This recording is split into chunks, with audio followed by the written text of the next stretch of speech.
Hey team, happy Monday, and this is Positive and Productive. Um, I was actually being so productive that I started late. Whoops, my bad. Um, so I probably should talk to you about setting timers on your phone for calendar events. But that actually wasn't the tip I was going to share today.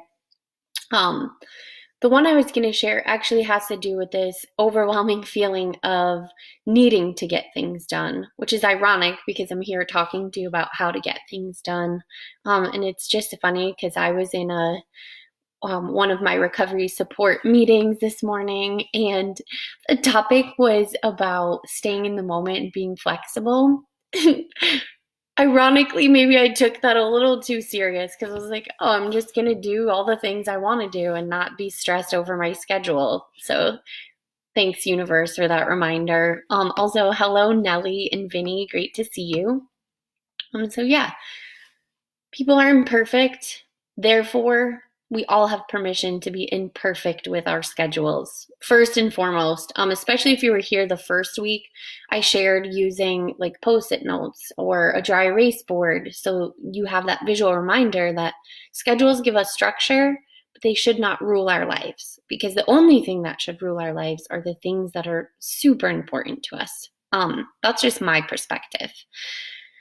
So that aside, today's tip is about how to manage time when it's unstructured, and also to give yourself grace if you're feeling like, gosh, I'm home all day, or I'm working from home, or I have more time than I've ever had, but I'm not getting stuff done. So if we look to the professionals, there's a lot of information coming out right now about trauma response. Trauma is a big buzzword, and I know a lot of us are reluctant to put that on our shoulders or to call or label something we're doing trauma because of, all of the stigma and the misconceptions. And, there's certainly people who have lived with greater and more tragic experiences.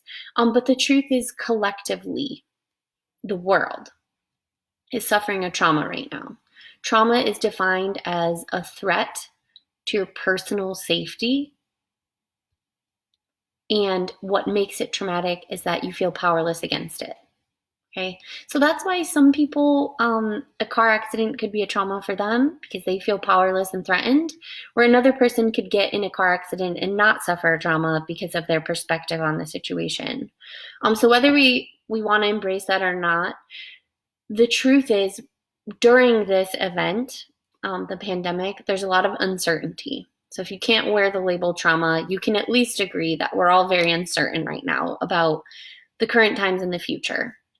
Because there's no end point, it kind of makes it a little more stressful, or actually a lot more stressful psychologically. What we know from science and data over decades of research, and also some new stuff coming out, is that when your subconscious or your psychological self feels unsafe or uncertain or assaulted, some things are going to happen. A lack of focus, inability to keep track of time. Your internal clock kind of loses its functioning in some ways. You're probably or maybe going to experience some physical clumsiness. Again, that's another recalibration of the things that are usually smooth in your brain. Feeling foggy, feeling distant and blank, maybe disconnected, and then at other times feeling super raw and vulnerable emotionally.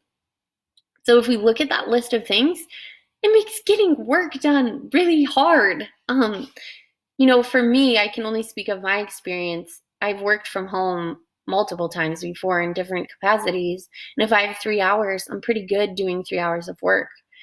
Now I have 5 hours, and it's like I can only get an hour of work done. Gotta give myself grace, because one, that's a result of the times we're living in. But two, I'm not just gonna wallow in it and use it as an excuse. I'm gonna use a strategy to help me. So you can't beat them, join them, right? Like, I can't beat the fact that my brain's foggy or sometimes I'm getting distracted because I'm home 24/7. So I'm just gonna embrace that. The specific tip I want to share with you today is setting a timer. You can choose whatever time you want, but I like 30 minutes off, 10 minutes, or 30 minutes on, 10 minutes off. So what that looks like is I want to work or I don't want to work or whatever that feeling you have is, it doesn't matter. You sit your butt in the chair, grab your phone, put it on airplane mode. That's what I have to do. And then you go to your timer and you set it for 30 minutes. For 30 minutes, I sit there and I'm either thinking about what I have to work on or actually doing the work, but I'm not going to leave that chair or pick up some type of distraction for 30 minutes. When that 30 minutes is over, you better believe I'm turning airplane mode off, I'm texting my friends, probably watching some TikTok videos, maybe calling my mom. I see Terry in there. Morning sunshine. That's me sometimes, even when I'm late. Um, but you can change that. If 30 minutes is too long, set it for 20 and then take 5 off.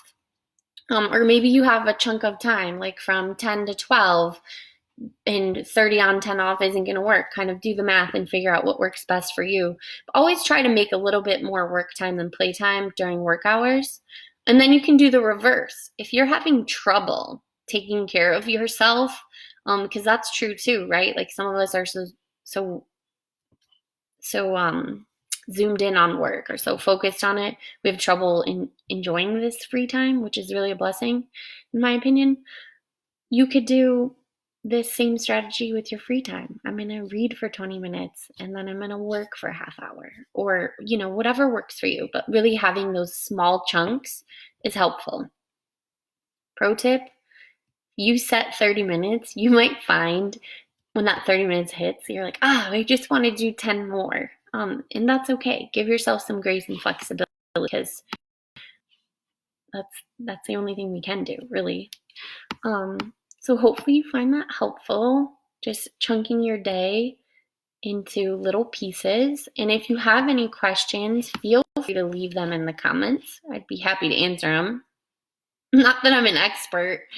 I only know this stuff because I've failed every way of scheduling that exists. So I've searched and searched and searched, and that's how I've come across all of these tips.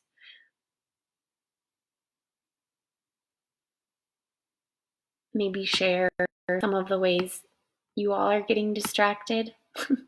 For me, definitely pictures on Facebook of the crazy masks people are wearing. I don't know if I'm like intrigued or in some ways jealous. Like, oh man, that looks kind of fun to go out in public with that like unicorn head or whatever. Um, yeah, I don't know.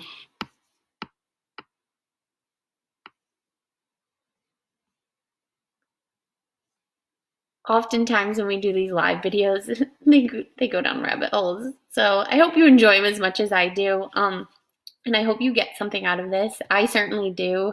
It's nice to have a community. I miss being in person with everybody, but I'm beyond grateful that you all showed up today and are showing up and continue to show up and be a part of things. And don't be afraid to offer your ideas, your comments. I mean, it's a collective understanding. We're working together. So I hope to hear from you. I also hope you have a wonderful week. And I want to remind you the power of reaching out. So if it's something simple or a big challenge that you have, we're here for you to reach out to. And our main goal is just to promote recovery. I'm just going to read SAMHSA's definition because I love this. Recovery is a process of change through which individuals improve their health and wellness, live self-directed lives, and strive to reach their full potential. I can't imagine anyone saying that they don't want that in their lives.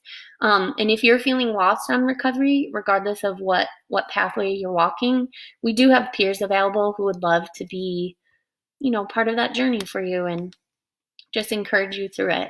So feel free to reach out. You can Facebook message, comment, give the main line a call at 585-622-4975. And we'll see you around. Thanks. Have a great day.